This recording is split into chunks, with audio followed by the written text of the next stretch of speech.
ভাই বড় ধন রক্তের বাঁধন।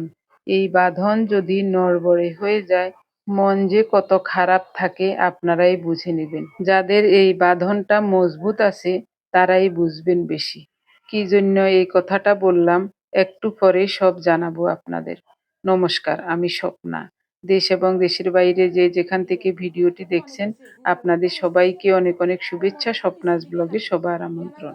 ঘুম থেকে উঠতে না উঠতেই লোকেরা চলে আসছে কাজটা করার জন্য। আমরা এই বাসায় আসছি আজ প্রায় 18-20 দিন তো হয়ে গেছে মনে হয়, কিন্তু বেসিন ছিল না, অনেক কষ্ট করে চলতে হয়েছে। খাওয়া দাওয়ার পরে মুখ ধুতে হলে বাথরুমে গিয়ে মুখ ধুতে হয়েছে। বেসিনটা আগেরই নষ্ট ছিল, ওটা ফিটিং ভালো হয় নাই। পরে আজ ঠিক করবে, কাল ঠিক করবে, এরকম করতে করতে এতদিন পার হয়ে গেছে। কয়েকদিন আগে ওই জায়গাটা কিছুটা ভেঙে বেসিনের পাইপগুলি ঠিক করে দিয়েছিল এক লোকে। ওই দিনও ঘরটা একেবারে নোংরা হয়ে গেছে, ঘরটা পরিষ্কার করতে কষ্ট হয়েছিল আমার। আজকে মনে হয় আরো বেশি নোংরা হবে। আজ তো পুরো টাইলসটা কেটে ভেঙে উঠালো, বিকট শব্দ আর ধোঁয়ার মতো বালি উঠছিল। পুরো ঘরের আসবাবপত্র, জিনিসপত্র যা আছে সবকিছুর উপর সাদা একটা লেয়ার পড়ে গেছে। এটা যে পরিষ্কার করতে আমার কত কষ্ট হবে। ওদের থেকে একটু মশলা মাখানো এনে আমি এখানে 2টা জিনিস বানাচ্ছি। তো এটা কি বানাচ্ছি পরে বলবো। যেটা বানাতে চাইছি ওটা যদি না হয়, ভেঙে যায়, তাহলে আগে আগে বলে কোনো লাভ নাই। দেখি বিকাল নাগাদ শক্ত হতে থাক। যদি যেটা বানাতে চাইছিলাম সেটা হয় তখন আপনাদেরকে দেখাবো। এরই মধ্যে অনেক অনেক সময় পার হয়ে গেল। টাইলসটা অবশেষে বসালো। তো আজ বেসিন বসাবে না, হয়তোবা কাল বসাতে পারে। এদিকে ঘরের মেইন দরজার সামনেও টাইলস বসিয়েছে। এসব কাজগুলি করতে পুরা ঘরটা আমার নষ্ট করে দিয়ে গেছে। আর ওদের কাছেও খারাপ লাগছে দেখে বারবারই বলছি, আন্টি কিছু মনে করবেন না, এইসব কাজ করতে গেলে তো এরকম হবেই, আমাদের তো কিছু করার নাই, কি করব।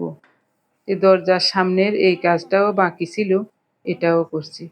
তখন আমি বাড়িওয়ালা ছেলেকে বললাম, তোমরা ঘরের সব কাজ শেষ না করে কেন ভাড়া দিয়েছ? এখন বারবার এসে বিভিন্ন কাজগুলি করতে গিয়ে ঘরের আসবাবপত্র, ঘর দুয়ার নষ্ট হচ্ছে, এগুলি পরিষ্কার করতে তো আমার কষ্ট হবে। বলছি, আন্টি কিছুই করার নাই, একটু কষ্ট করে সব ঠিক করে নিন।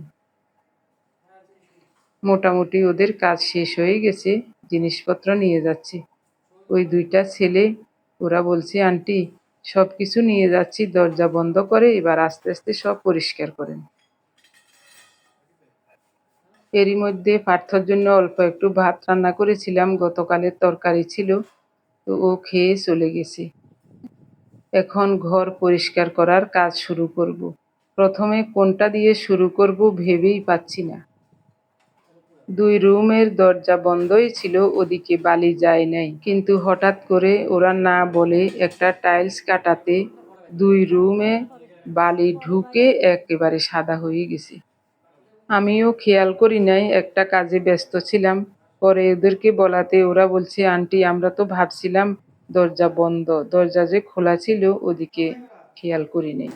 এখন কি এটাও করবা নাকি? না এটা সামনে জায়গা সামনে জোরে করব ও ও আচ্ছা আচ্ছা আচ্ছা। এই শেষ হলে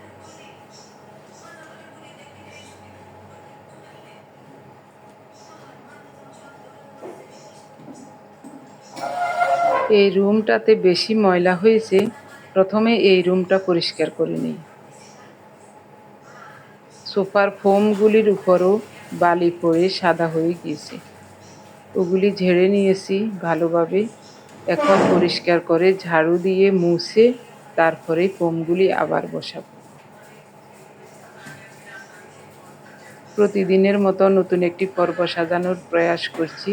আমাদের ঘরোয়া কাজকর্ম, খাওয়া দাওয়া, এইসব বাস্তব চিত্রগুলি নিয়ে আশা করছি আপনাদের সবার ভালো লাগবে। তাই অনুরোধ রইল পর্বটি প্রথম থেকে শেষ পর্যন্ত দেখুন। আপনি যদি এই প্রথম আমাদের ভিডিওটি দেখে থাকেন, সম্পূর্ণ পর্বটি দেখার পর যদি একটুও ভালো লাগে, আমার অনুরোধ রইল চ্যানেলটি সাবস্ক্রাইব করে আপনার মূল্যবান মন্তব্যটি লিখে জানাবেন। ফেসবুক থেকে ভিডিওটি দেখে থাকলে পেজটি ফলো, লাইক, শেয়ার করে আপনার মূল্যবান মন্তব্যটি লিখে জানাবেন। যে কোনো গঠনমূলক মন্তব্য করতে পারেন, কোনো সমস্যা নেই। আমি আপনাদের সকল মন্তব্যের উত্তর দেব।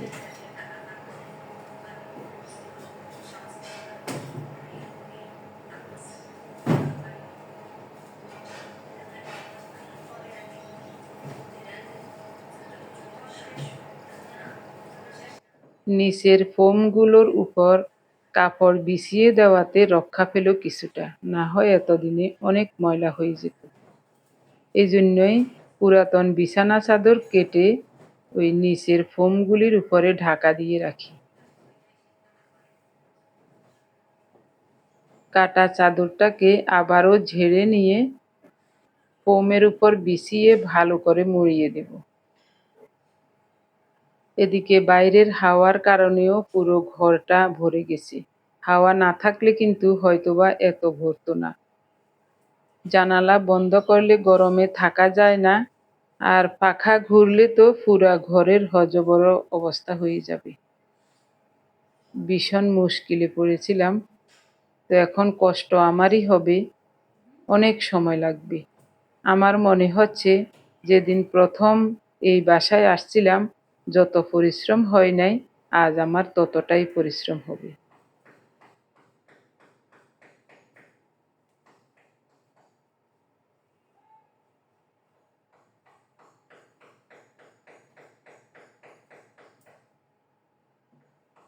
আমরা তিনজনে ভিনেগারের জল, হলুদ চা খেয়েছি।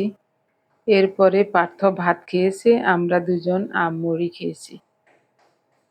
উনি বলছেন আস্তে ধীরে কাজ করো, দেরিতে রান্না হলেও কোনো সমস্যা নেই। আস্তে ধীরে নয়, তাড়াহুড়ো করে করলেও অনেক সময় লাগবে। এভাবে করে সব কিছু ঝেড়ে ঝুড়ে পরিষ্কার করে তারপরে ঘরটা মুছে নেব। এরপরে স্নান করে আমাদের জন্য রান্নাবান্না হবে।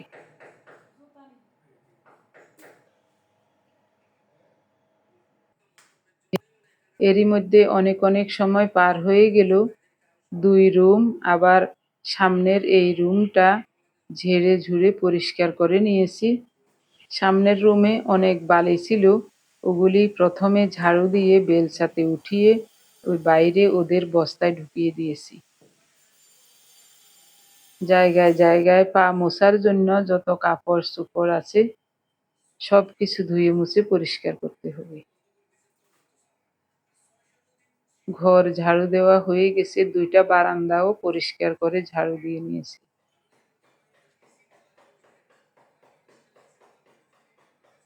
এবার ঘর মোছার পালা হবে। আমার প্রিয় ভাই বোন, বন্ধু স্বজন, আপনারা যারা প্রতিনিয়ত ভালোবেসে আমাদের ভিডিওগুলি দেখে যাচ্ছেন এবং ভিডিও দেখে সুন্দর ও গঠনমূলক কমেন্টস করে আমাকে কাজ করার শক্তি এবং সাহস জুগিয়ে যাচ্ছেন, আমি আপনাদের সবাইকে জানাই অজস্র ধন্যবাদ, অভিনন্দন এবং কৃতজ্ঞতা। সেই সাথে আজকের পর্বটিও কেমন লাগছে ভিডিওর শেষে ভালো মন্দ কমেন্টস করতে কিন্তু ভুলবেন না। আপনারা যে সব সময় বলেন আমি এত কাজ কি করে করি, আমরা তো এত কাজ করতে পারি না, আপনার এই বয়সে এত কাজ কিভাবে করেন, এত কাজ করবেন না। আসলে আমার মনে একটাই আনন্দ থাকে, সেই আনন্দ থেকেই শরীরে শক্তি এবং মনে সাহস পাই। যেমন সারাদিন যা কাজকর্ম করি, যা রান্নাবান্না খাওয়া দাওয়া করি, সমস্ত কিছুই অল্প করে আপনাদের সাথে শেয়ার করি। এমন একটা অভ্যাস হয়ে গেছে, কোনো একটা কাজ করতে গেলে একটু ভিডিও না করলে মনে হচ্ছে যেন কি একটা ভুল করে ফেলছি। এজন্যই ভিডিও করি। ভিডিও করতে আসলে অভ্যাসই হয়ে গেছে। ভালো হোক বা মন্দ হোক, প্রতিদিন ভিডিও তৈরি করাটা যেন একটা অভ্যাসে পরিণত হয়ে গেছে। সারাদিন যত পরিশ্রমই করি, রান্নাবান্না খাওয়া দাওয়া শেষে একটাই মনে আনন্দ থাকে, আপনাদের কমেন্টসগুলি দেখব। আপনারা কে কি লিখছেন, কে কি মন্তব্য করছেন, আমি কি সঠিক পথে আছি না ভুল পথে আছি, এইসব জানতে পারবো। এই জন্যই আমার কাছে মনে এত আনন্দ লাগে। তবে আজ সকাল থেকে মনটা খুবই খারাপ। আমার দাদা খুবই অসুস্থ। গত শুক্রবার ঢাকায় আসার কথা ছিল, কিন্তু কি একটা কারণে জানি আসা হয় নাই।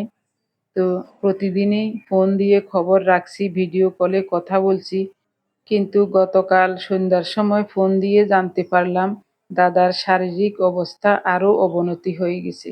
খুবই খারাপ অবস্থা। তখন বৌদিকে বললাম, যেই প্রকারে হোক দাদাকে নিয়ে ঢাকায় আসেন।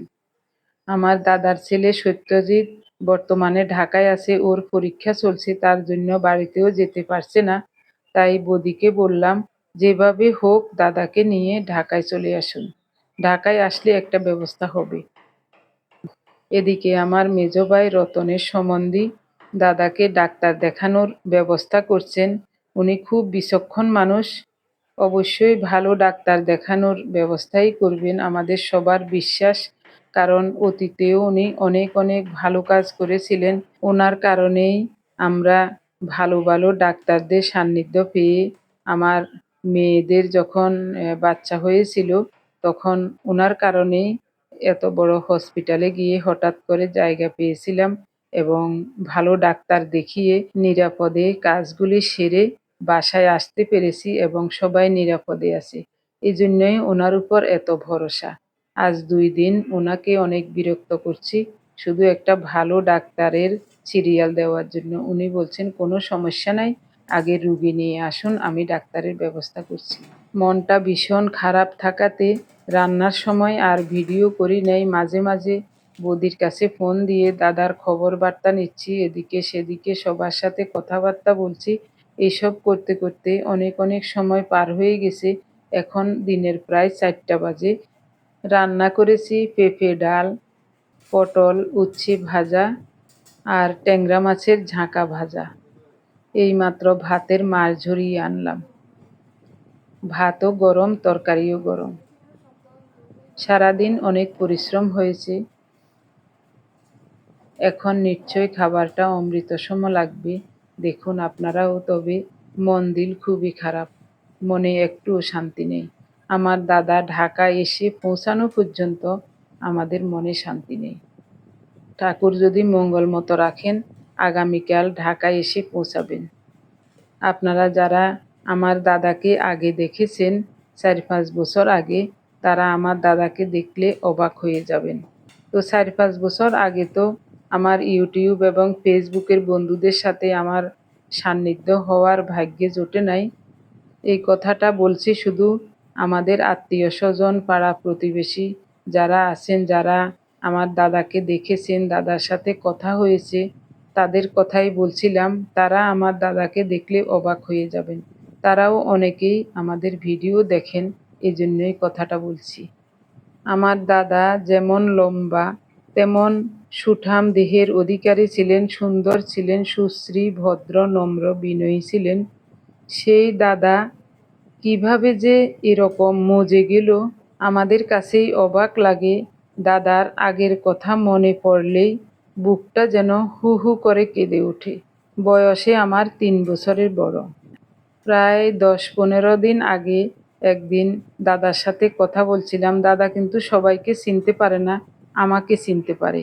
কারণ টিভিতে সবসময় আমাদের ভিডিও দেখে, এই জন্যই আমাকে ভালোভাবে চিনতে পারে। সেদিন ফোন দিয়ে দাদার সাথে কথা বলছিলাম।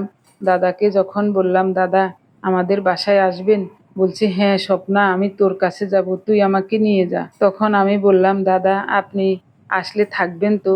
বলছে অবশ্যই থাকবো থাকবো, তুই আমাকে নিয়ে যা স্বপ্না, আমি তোর কাছে যাব, তুই আমাকে নিয়ে যা। বারবারই শুধু এই কথা বলছেন। তিনি কিন্তু কোথাও গিয়ে থাকতে চায় না, সব সময় বলবে বাড়ি যাব বাড়ি যাব। তখন বৌদিকে বললাম, বৌদি দাদাকে নিয়ে আসেন, দাদা যদি থাকতে চায় এখানে রেখে আপনি বাড়ি চলে যাবেন, এই কয়দিন আমার কাছে থাকবে। বৌদি বলছেন 1 ঘন্টাও তো থাকবে না, যাওয়ার সাথে সাথে বলবে বাড়ি চলো বাড়ি চলো। তখন কি হবে? তখন থেকেই বৌদিকে বললাম, দাদাকে একবার ঢাকায় নিয়ে আসুন, আপনি সহ কয়দিন আমাদের বাসায় থাকবেন। এরই মধ্যে যতদিন ফোন দিয়েছিলাম, দাদার সাথে কথা বলেছিলাম, দাদাকে যতবারই বলছি দাদা ঢাকায় আসুন, বলছেন হ্যাঁ যাওয়ার তো ইচ্ছা আছে, দেখা যাক না। এত কাজের ঝামেলা ছিল, এর ভিতরে আবার মনটাও খুবই খারাপ। আমার দাদার শরীরের অবস্থা বেশি ভালো নয়। বাড়িতে ফোন দিয়েছিলাম, বৌদি বলছে ভালো নয় শরীরের অবস্থা, বলছি ঢাকা নিয়ে আসেন। এই আজকে আনবে কালকে আনবে করে করে এখনো আনেন না, কি যে হয় ঠাকুরে জানে। দাদার কথা মনে করি মনটা ভীষণ খারাপ হয়ে গেছে। রান্না বান্না কিভাবে কি রাঁধছি কিছুই জানি না, ভিডিও করি নাই, মন দিল খুবই খারাপ।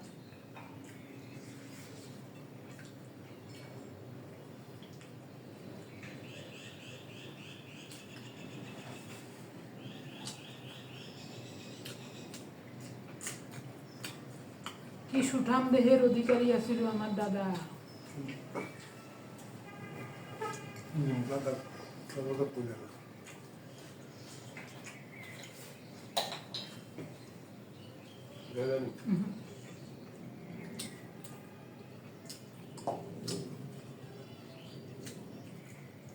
একদিন দুদিন পর পর খাইও, নিম পাতা সবসময় খাওয়া ভালো নয়।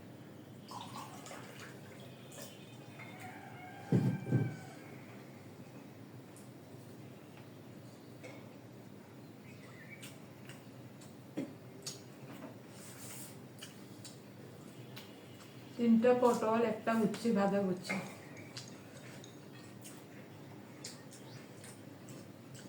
পেঁপে দিয়ে ডাল রান্না করছি, হেলনের ডাল। ডাল আজকে ভাঙিও নাই, কেমনে রান্না করছি আমি নিজেও জানি না। এদিকে পুরা ঘর এত খারাপ অবস্থা হয়েছে। যেদিন আমরা বাসা পরিবর্তন করি এখানে আসি, ওই দিনও আমার এত পরিশ্রম হয় না আজকে যে পরিশ্রম হয়েছে। সব ফার্নিচারের উপরে, জিনিসপত্রের উপরে ধুলাবালি পড়ি একেবারে ভরে গেছে। ও টাইলস কাটছে, টাইলস কাটাতে ধুলাবালি উঠছে, এই কারণে।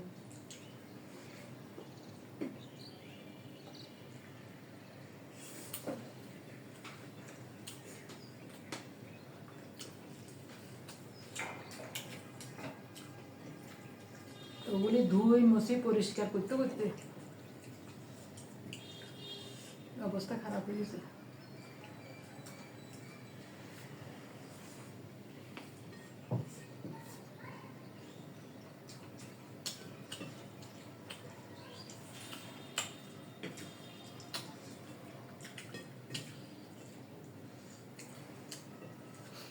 ঠাকুর গো একটু দয়া করিও, আর দাদাগার একটা সুস্থ রাখি, শুধু ঢাকা পর্যন্ত আনো তুমি ঠাকুর। ঢাকা পর্যন্ত আইলে একটা ডাক্তার দেখুন যাবো।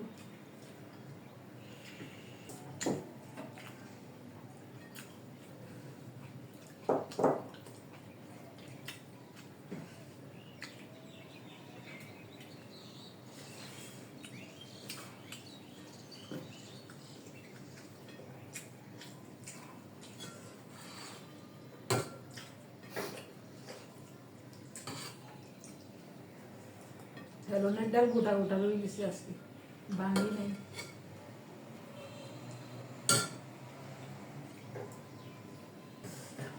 এমনি সিদ্ধ হয়ে গেছে ডাল। ট্যাংরা মাছ এটা ভালো লাগেনি? খুব ফাইন হয়েছে, দারুণ হয়েছে।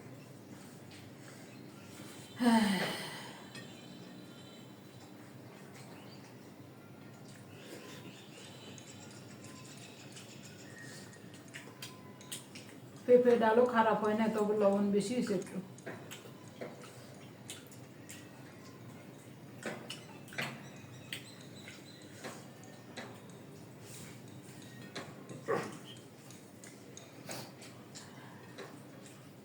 পেন্দো আছেন পেন্দো।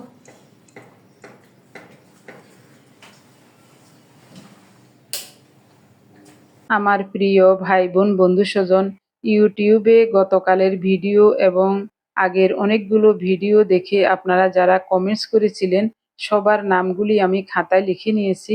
আমাদের খাওয়া দাওয়া দেখতে থাকুন, এই সুযোগে আমি আপনাদের নামগুলি বলবো। ভিডিও এডিট করতে বসেই দেখি উনি জল খাচ্ছেন, কিন্তু জলটা নিচের দিকে নামছে না, তারপরও উনি চেষ্টা করছেন। আমি আগে খেয়াল করি নাই, যখন খেয়াল করলাম তখন আর জল খেতে দিচ্ছি না। ওনাকে বলছি মেরুদণ্ড সোজা করে বসে বড় বড় করে শ্বাস নাও, অল্প কিছুক্ষণ অপেক্ষা করো, এখন জল মুখে দেবে না, কিছুই মুখে দেবে না।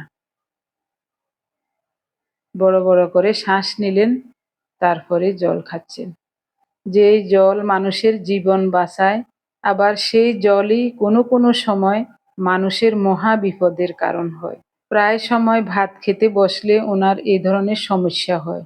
তখন আমি বলি মুখে জল দিও না, তারপরও জল দিবে। আজ জল না দেওয়াতে উপকারী হলো। খাওয়া দাওয়া শেষে থালা বাসন ধুয়ে শুয়ে শুয়ে একটু বিশ্রাম নিচ্ছিলাম আর মোবাইলটা হাতে নিয়ে আপনাদের কমেন্টসগুলি দেখছিলাম। এমন সময় মনে পড়লো এই জিনিসগুলি যে বসিয়ে রাখলাম, এগুলি শক্ত হয়ে গেলে তো আর কাটতে পারবো না। যেটা বানাতে চেয়েছিলাম তার আকৃতিও হবে না। তার জন্য এখন এগুলি কেটে কুটে রেডি করে নেব। এই সুযোগে আমি আপনাদের নামগুলি বলছি। প্রথমে যার নাম লিখেছি তিনি হলেন পিয়াল মুখার্জি, কলকাতা থেকে। তিনি গত 18 ঘন্টায় আমাদের অনেকগুলো ভিডিও দেখে 14টা কমেন্টস করেছিলেন। তার জন্য পিয়াল মুখার্জিকে জানাই অজস্র অজস্র ধন্যবাদ, অভিনন্দন এবং কৃতজ্ঞতা। এরপর চন্দন নাগ, উমা দাস, বোরহান উদ্দিন, অভিষেক সাহা, শিখা দাস, দেবাশিস কান্ত, শিখা সরকার, স্বপ্না রয়, রীনা ব্যানার্জি, সোনিয়া দেবী, শিউলি দত্ত কোচবিহার থেকে, ডক্টর ফরিদা উড়িষ্যার রাউরকেলা থেকে, বিভা সেন গুয়াহাটি আসাম থেকে, শাকিরা আহমেদ, রিয়া ইয়াসমিন, শীর্ষা মণ্ডল, রুহামা জামিল ঢাকা থেকে, অনিমা বোস রাঁচি থেকে, বনানী ব্যানার্জি মুর্শিদাবাদ থেকে, নিবেদিতা সাহা, প্রীতি চৌধুরী, মিনতি কর্মকার, তৃপ্তি ভৌমিক, রানু বেগম ইতালি থেকে, লীনা দাস, সুনন্দা ব্যানার্জি কলকাতা থেকে, কানিস হাসান, আসমা বেগম কানাডা থেকে। আপনারা অনেকেই আমাদের অনেকগুলো ভিডিও দেখে কমেন্টস করেছিলেন, এক একজন 2 বার 4 বার 5 বার করে। তবে গত 18 ঘন্টায় সর্বোচ্চ কমেন্টস করেছেন পিয়াল মুখার্জি। তাই আপনাদের সবাইকে জানাই অজস্র অজস্র ধন্যবাদ, অভিনন্দন এবং কৃতজ্ঞতা। এভাবে সবাই আমাদের সাথে থেকে স্বপ্নাস ব্লগ চ্যানেলটি এগিয়ে নিয়ে যাবেন আশা করছি। যদি কোনো সমস্যা না থাকে, আপনারা কে কোথায় বসে আমাদের ভিডিও দেখে কমেন্টস করছেন জানাবার অনুরোধ রইল। যখনই আমি আপনাদের নামগুলি বলবো, কোথা থেকে কমেন্টস করেছেন সেটা বললে আপনাদের কাছেও ভালো লাগবে, আমারও খুব জানতে ইচ্ছা করছে। অনেকক্ষণ পর্যন্ত বসে বসে শুধু একটা চা চামচ আর ছুরি দিয়ে কেটে 2টা জিনিস বানিয়ে নিলাম। এটা দিয়ে তিল ডলবো। এখনো ভালোভাবে শক্ত হয় নাই। আর এটা হলো চন্দন ঘষার পাটা। আগের একটা চন্দন ঘষার পাটা ছিল, এখনো আছে, ওটাতে এখনো চন্দন ঘষি। তবে ওটা চারিদিকে কিছু কিছু অংশ ভেঙে গেছে। তাই আজ হঠাৎ মনে পড়লো ওরা যে মশলা মাখিয়েছে ওখান থেকে একটু মশলা নিয়ে যদি একটা চন্দনের পাটা বানাতে পারি, আর তিলের খোসা ওঠানোর জন্য এরকম একটা জিনিস যদি বানাতে পারি, এটা দিয়ে ডলে ডলে তিলের খোসা উঠাতে পারবো। আমরা যে সাদা তিলগুলো খাই, ওটা বাজার থেকে ওভাবে সাদা তিল কিনে আনা হয়, ওটাতে খোসা থাকে না। তবে সাদা তিলের স্বাদ কম, কালো তিলের স্বাদ বেশি, যেটাতে খোসা থাকে। ওটা খোসাসহ বাজার থেকে কিনে এনে ওই খোসাটা উঠিয়ে ধুয়ে পরিষ্কার করে যদি খাবারের যে কোনো কাজে ব্যবহার করা হয়, ওই তিলের ঘ্রাণও বেশি, স্বাদও বেশি। এই জন্যই তিল ডলার জন্য একটা জিনিস বানালাম। যখনই তিল ডলবো তখন আপনাদেরকে দেখাবো কিভাবে এটা ব্যবহার করতে হয়। 2টা জিনিস কেটে এগুলি বের হলো, বাটিতে নিয়ে নিলাম। তবে আরও একটু লাগবে মাখানো। এটা হলো চন্দনের পাটার তলায় 3টা খুঁটি দিতে হবে, তার জন্য একটু লাগবে। আর বাকিটা ওদের বস্তায় রেখে আসবো। সন্ধ্যাও হয়ে গেছে, আজ এ পর্যন্তই থাক। অনেকক্ষণ পর্যন্ত সিমেন্ট মাখানো ধরেছিলাম, তার জন্য হাতটা যেন, আঙ্গুলগুলো যেন খসখসে হয়ে গেছে। ভালো করে হাতটা ধুয়ে নিতে হবে আর জায়গাটা পরিষ্কার করে রাখবো। না হয় বারান্দায় সব সময় আসতে হয় চাবি আনা নেওয়ার জন্য। ওই পায়ে পায়ে বালিগুলো ঘরে ঢুকে যাবে। এগুলি এক সাইড করে রেখে জায়গাটা পরিষ্কার করে নেব। আমার প্রিয় ভাই বোন বন্ধু স্বজন, এতক্ষণ পর্যন্ত ভিডিওটি দেখার জন্য আপনাদের সবাইকে জানাই অজস্র অজস্র ধন্যবাদ, অভিনন্দন এবং কৃতজ্ঞতা। প্রতিদিনের মতো আজকের পর্বটিও কেমন লেগেছে অবশ্যই কমেন্টে জানাতে ভুলবেন না। সবাই ভালো থাকুন, সুস্থ থাকুন, দেখা হবে আগামী পর্বে। ধন্যবাদ সবাইকে।